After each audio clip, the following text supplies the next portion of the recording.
Hello student, myself Abhishek Kumar Gupta. I'm senior assistant professor in aviation engineering college Ghaziabad.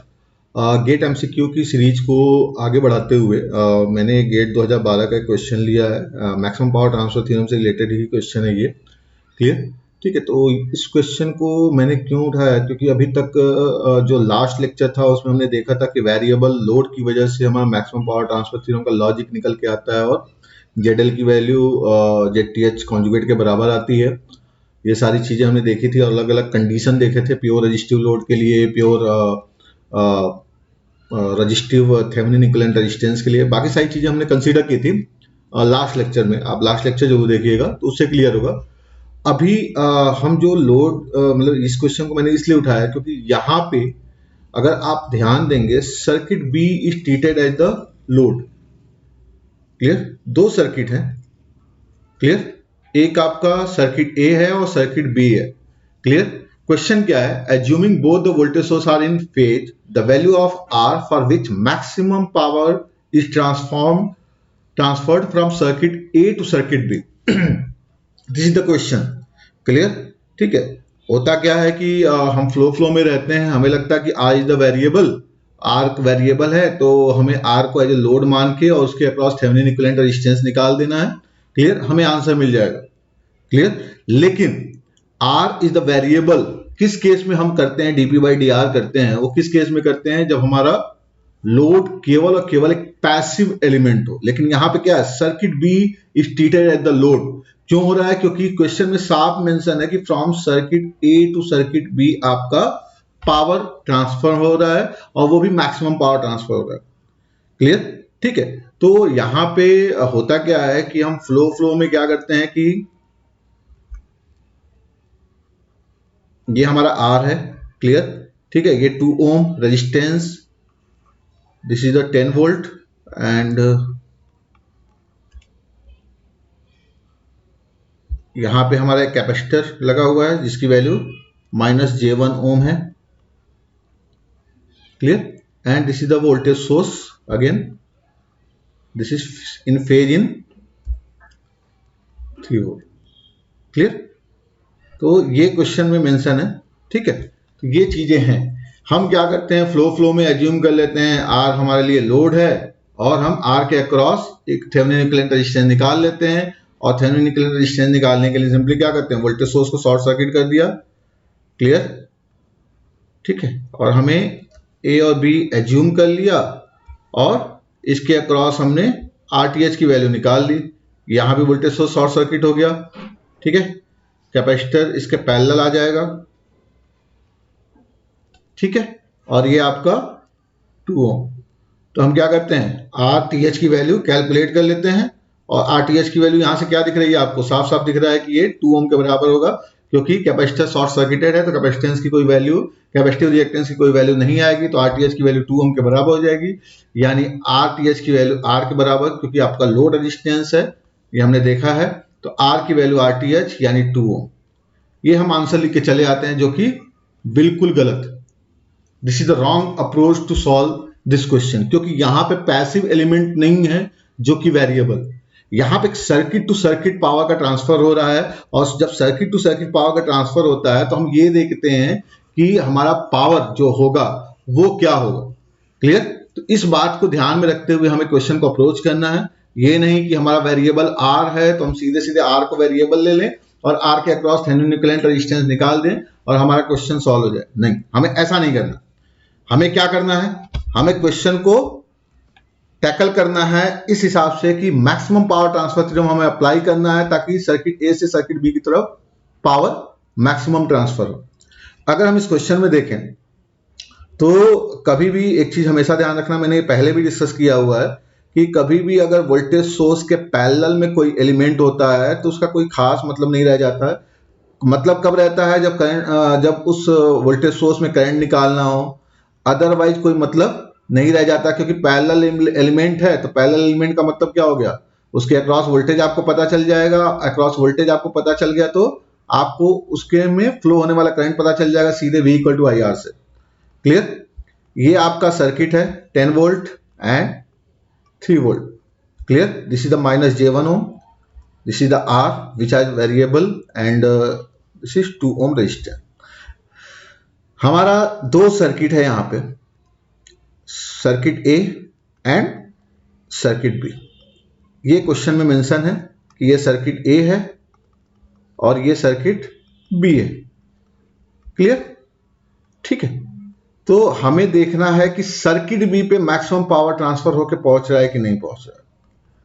यहाँ पे -J1 का ओम का जो रेजिस्टेंस, जे ओम का जो कैपेसिटेंस दे दिया है उससे कोई मतलब नहीं है, क्योंकि मैंने पहले ही बताया था वोल्टेज सोर्स के पैरेलल में कोई एलिमेंट है तो उसके बारे में हमें सब कुछ पता हो, तो वोल्टेज भी करंट भी सब कुछ, बस केवल मतलब तब रह जाता है जब इस सोर्स में हमें करंट की वैल्यू निकालनी होती है। 3 वोल्ट में अगर करंट की वैल्यू निकालनी होगी तो यहाँ पे हम KCL अप्लाई करेंगे और 3 वोल्ट में करंट की वैल्यू निकाल लेंगे, तभी इसका एडवांटेज होता है, अदरवाइज कोई एडवांटेज नहीं है इसका।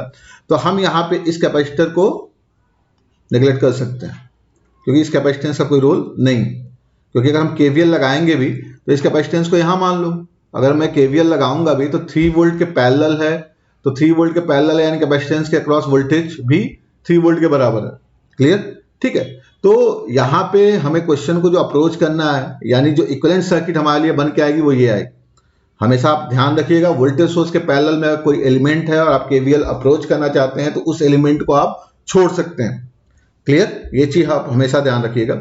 ठीक, मुझे बात करनी है कि ये मैंने मान लिया कि terminal A and terminal B है।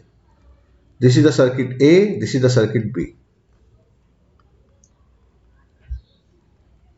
तो हमें क्वेश्चन को कैसे अप्रोच करना है? क्वेश्चन को अप्रोच करने का सीधा साधा मतलब ये होना चाहिए कि सर्किट बी में फ्लो होने वाला करंट क्या होगा, यानी अगर मान लो मैंने ये मान लिया कि करंट आई है और यहां पे वोल्टेज जो मिल रहा है मुझे इनपुट वोल्टेज V मिल रहा है, यानी अगर मैंने VAB कैलकुलेट कर लिया, जो VAB की वैल्यू मैं यहाँ पे V लेके चल रहा हूं, ये मुझे पता चल गया, I की वैल्यू मुझे पता चल गई। ठीक है, यानी R के टर्म में ये सारा एक्सप्रेशन क्या आएगा, R के टर्म में आएगा। अगर ये चीज मुझे पता चल गया तो मुझे पावर, जो इनपुट पावर होगा वो मुझे पता चल जाएगा। P की वैल्यू क्या होगी, सर्किट B पे अगर मैं PB निकालूं तो PB की वैल्यू क्या हो जाएगी, V इंटू I के बराबर हो जाएगी, क्योंकि ये प्योर रजिस्टिव एलिमेंट ही है। क्लियर? तो क्या हो जाएगा, सिंपली V इंटू आई के बराबर, और V इंटू आई निकाल के फिर उसके बाद हम क्या करेंगे, यहां पे हम मैक्सिमम या मिनिमम का जो कंडीशन होता है, क्योंकि यहाँ पे एक वेरिएबल के टर्म इक्वेशन निकल के आएगी, उसको हम सॉल्व करेंगे और हम यहां से R की वैल्यू कैलकुलेट करेंगे। क्लियर? ठीक है, तो यहाँ पे हमारे लिए इंपॉर्टेंट क्या है कि जो सर्किट बी है, सर्किट बी के क्रॉस वोल्टेज क्या है और सर्किट बी में फ्लो होने वाला करंट क्या है, क्योंकि ये हमने एज अ लोड कंसीडर करना है। ये चीज ध्यान रखिएगा आप लोग। क्लियर? तो अगर हम यहाँ पे देखें तो यहाँ पे हम सीधे सीधे KVL अप्लाई कर सकते हैं, क्योंकि सीरीज सर्किट है। तो यहाँ पे हम देख रहे हैं कि करंट की वैल्यू क्या है, I के बराबर है, तो यहाँ पे KVL अप्लाई करो लूप में, by applying KVL in the loop. तो हम क्या देख रहे हैं, 10 minus 2I minus IR minus 3 volt. ये साफ साफ क्वेश्चन में मेंशन है कि ये जो दोनों वोल्टेज हैं वो सेम फेज में। अगर यही मैं बोल देता कि अपोजिट फेज में है तो ऑब्वियस सी बात है कि 3 वोल्ट क्या हो जाता, -3 वोल्ट के बराबर होता है। ये चीज आप लोग ध्यान रखिएगा। क्लियर? ठीक है, तो यहां से हम I की वैल्यू कैलकुलेट करेंगे तो I की वैल्यू निकल के आ जाएगी 7/R+2 के बराबर। ये हमें I मिल गया। क्लियर? अब हमें निकालना है वोल्टेज अक्रॉस द VAB। तो VAB निकालने के लिए आप कहीं से भी आप कैलकुलेट कर सकते हैं। आप फिक्सियस लूप, जैसा मैंने कॉन्सेप्ट बताया था फिक्सियस लूप का, आप इसे as a fictitious loop consider करें और आप इसका V की वैल्यू निकाल लें। तो क्या होता है, 10 माइनस 2I, मैं फिक्सियस लूप में KVL लगा रहा हूं, जो हमारा फिक्सियस लूप है उसमें KVL लगा रहा हूं। क्लियर? KVL इन फिक्सियस लूप। ये जो मैंने ग्रीन से आपका फिक्सियस लूप एज्यूम किया है, क्योंकि AB के क्रॉस वोल्टेज हम V लेके चल रहे हैं। -2I minus VAB equal to 0, यानी VAB की वैल्यू क्या आ गई, 10 माइनस 2I के बराबर। क्लियर? 10 माइनस 2I, I की वैल्यू ऑलरेडी आपने कैलकुलेट कर रखा है, तो VAB equal to 10 minus 2 into 7/R+2। तो यहां से हम 2 कॉमन ले सकते हैं, 2 कॉमन लेके यहां पे हम as it is 5 minus 7/R+2 लिख सकते हैं। यानी एक इक्वेशन हमें ये मिल गया और एक इक्वेशन हमें ये मिल गया, यानी हमें V और I मिल गया। तो मुझे अगर पावर AB निकालना है, PAB, तो PAB की वैल्यू क्या हो जाएगी, सिंपली VAB इंटू I के बराबर। सर्किट B में जो पावर एज ए इनपुट, मतलब यहां से जो आउटपुट है, इस सर्किट A का जो आउटपुट पावर है सर्किट B के लिए इनपुट पावर है, तो ऑब्वियस सी बात है पीएबी की वैल्यू क्या हो जाएगी, पीएबी की वैल्यू क्या हो जाएगी, उसके अक्रॉस का वोल्टेज यानी सर्किट बी के अक्रॉस का voltage VAB into current I. Clear, VAB की वैल्यू कितनी है हमारी 2 into 5 minus 7 upon R plus 2।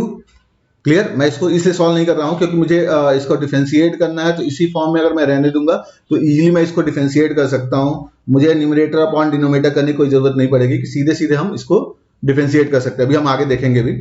Into आई, आई की वैल्यू कितनी है 7 अपॉन आर प्लस। क्लियर, ठीक है, तो ये मेरा निकल के आ गया पावर। तो पावर की वैल्यू अगर मैं देखूं तो power P A B equal to आ जाएगा हमारा 14, 2 इंटू 7 14 हो गया, 1 बाई आर प्लस 2 को अंदर ले लेते हैं तो 5 upon R plus 2 minus 7 upon R plus 2 का होल स्क्वायर। ये मुझे मिल गया पावर, इक्वेशन नंबर 3 मेरा हो गया ये। क्लियर, ठीक है, तो ऐसे हमें कैलकुलेशन करना है। ठीक, हमने पावर कैलकुलेट कर लिया। जब हमने पावर को कैलकुलेट कर लिया तो ऑब्वियस सी बात है हमें इसी पावर को क्या करना है, मैक्सिमम वैल्यू। मैक्सिमम वैल्यू तभी मिलेगी इस पावर की जब आर वेरिएबल है, तो सिंपली हम क्या कर देते हैं मैक्सिमम पावर ट्रांसफर थ्योरम में D P A B upon D R की वैल्यू को 0 कर देते थे, फिर इसका डबल डिफरेंशिएट करोगे तो वैल्यू नेगेटिव आती है, तो इस वजह से मैक्सिमा मिलता है ये पॉइंट। आप इसको सॉल्व करके देख लीजिएगा।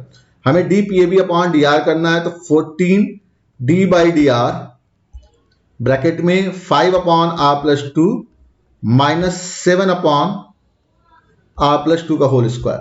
तो आपको समझ में आ गया होगा क्यों मैंने इसको मतलब न्यूमरेटर अपॉन डिनोमिनेटर के कॉन्सेप्ट में क्यों नहीं लेके आया, क्यों बस इसलिए लेके नहीं आया क्योंकि इसे डिफरेंशिएट करना काफी इजी होगा। अगर मैं इसको डिफरेंशिएट करना चाहूं तो सीधे सीधे मैं क्या कर सकता हूं, 1 बाई आर प्लस 2 का डिफरेंशिएशन क्या हो जाएगा माइनस 5 अपॉन आर प्लस 2 का होल स्क्वायर सीधे सीधे, और ये minus 7 into minus 2 upon R plus 2 का whole cube. Clear, N into R power N minus 1, और कुछ नहीं करना है, ये डिफरेंशिएशन आपको पता ही है। क्लियर, इसकी वैल्यू हमें 0 कर देनी है सिंपली, तो जब 0 करोगे तो माइनस 5 अपॉन आर प्लस 2 का whole square plus 14 upon R plus 2 का होल क्यूब इक्वल टू क्या आ जाएगा 0। क्लियर, जब ये 0 हो जाएगा तो वैल्यू हमें केवल कैलकुलेट कर लेना है और हमें आंसर मिल जाएगा।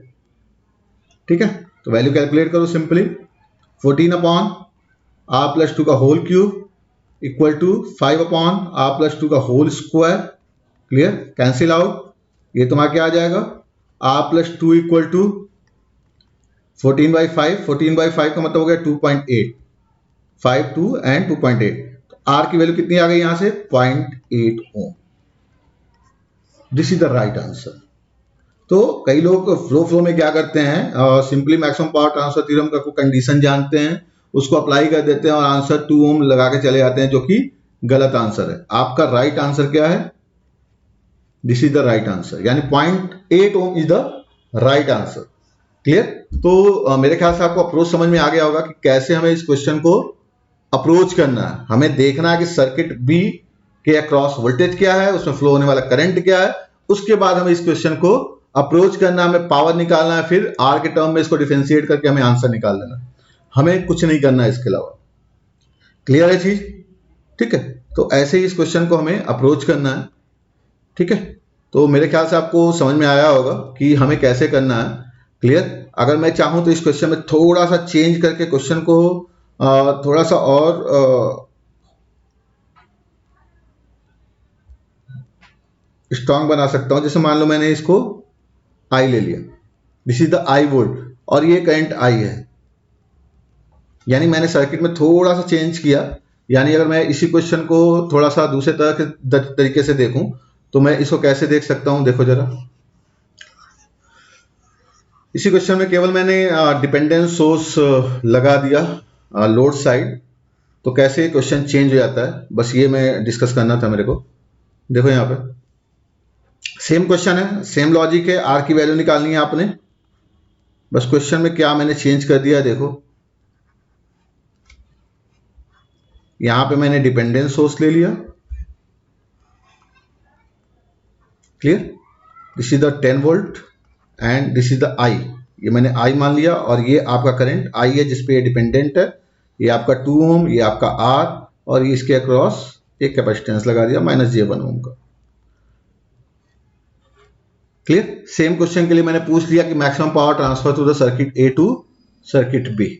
आप इसे सॉल्व करके देखिएगा, कुछ है नहीं इस क्वेश्चन में और बहुत ही आसान क्वेश्चन है। क्लियर। बस क्या है, आई भी आर के टर्म में आ जाएगा, ऐसा नहीं है कि दो अननोन दो वेरिएबल हो जाएंगे यहाँ पे। अगर आप इसमें फिर से वही काम करना है, इसका कोई रोल रहेगा नहीं, इसमें केवीएल अप्लाई कर दीजिए। केवीएल अप्लाई करेंगे तो क्या आएगा, 10 minus 2i minus I R minus I equal to 0। Clear. तो यहां से क्या निकल के आ जाएगा, आई की वैल्यू आ जाएगी 10 अपॉन आर प्लस 3। क्लियर। आप इसको सॉल्व करेंगे तो आई आप कॉमन लेंगे तो आर प्लस 3 आ जाएगा ये। ठीक है। अगर मैं वी ए बी की वैल्यू निकालूं तो वी ए बी की वैल्यू क्या आ जाएगी, वी ए बी की वैल्यू आ जाएगी 10 माइनस 2 इंटू आई, यानी 10 minus 20 upon R plus 3। Clear. ठीक है। आप वी ए बी निकालेंगे तो यही आएगा ना, फिक्सियस लूप में केवीएल आप अप्लाई करेंगे तो 10 माइनस 2i के बराबर, 10 माइनस 2i का मतलब हो जाएगा 20r प्लस 3। और सिंपली वही काम करना हमें, P A B equal to V A B into I, और ये क्या हो जाएगा 100 अपॉन आर प्लस 3 मल्टीप्लाई कर दिया माइनस 200 अपॉन आर प्लस 3 का होल स्क्वायर। आप चाहें तो 100 कॉमन ले सकते हैं, जब 100 कॉमन ले लेंगे तो क्या हो जाएगा ये 1 upon R plus 3 minus 2 upon R plus 3 का होल स्क्वायर। फिर से हमें इसको डिफरेंशिएट कर देना और आंसर निकाल लेना है। तो इसको आप डिफरेंशिएट कर देंगे तो क्या आ जाएगा, ये माइनस 1 अपॉन आर प्लस 3 का whole square plus minus minus हो जाएगा 4 अपॉन आर प्लस 3 का होल क्यूब इक्वल टू 0। तो क्या आ जाएगा यहाँ पे 4 upon R plus 3 equal to 1, यानी आर प्लस 3 की वैल्यू क्या आ जाएगी 4 के बराबर, और आपको आंसर मिल जाएगा 1 ओम। ये केवल और केवल सेम क्वेश्चन को मैंने क्या कर दिया कि एक 3 वोल्ट सोर्स की जगह पे एक डिपेंडेंट सोर्स ले लिया। तो थोड़ा सा क्वेश्चन क्या हो गया, लग रहा है कि बहुत टिपिकल हो गया, ऐसा नहीं होता है। सिंपली आप केवीएल अप्रोच करिए, आपको कॉन्सेप्ट क्लियर होना चाहिए कि करना क्या है आपने, आप क्वेश्चन को इजीली सॉल्व कर पाएंगे। तो मेरे ख्याल से आपको मैक्सिमम पावर ट्रांसफर थ्योरम का सर्किट टू सर्किट का जो डिस्कशन होता है वो भी क्लियर हुआ होगा, कैसे हमें सर्किट टू सर्किट लेना है। जब एक सर्किट में पैसिव एलिमेंट के साथ साथ एक्टिव एलिमेंट दोनों इन्वॉल्व होते हैं तो कैसे हमें उस क्वेश्चन को अप्रोच करना है। क्लियर। तो मेरे ख्याल से आपको समझ में आया होगा। तो प्लीज आप अपने कमेंट चैट बॉक्स में छोड़िए, जो भी आपको डिस्कशन करना है वो चैट बॉक्स में छोड़िए, और लाइक करिए, सब्सक्राइब करिए एंड शेयर करिए। Thank you very much.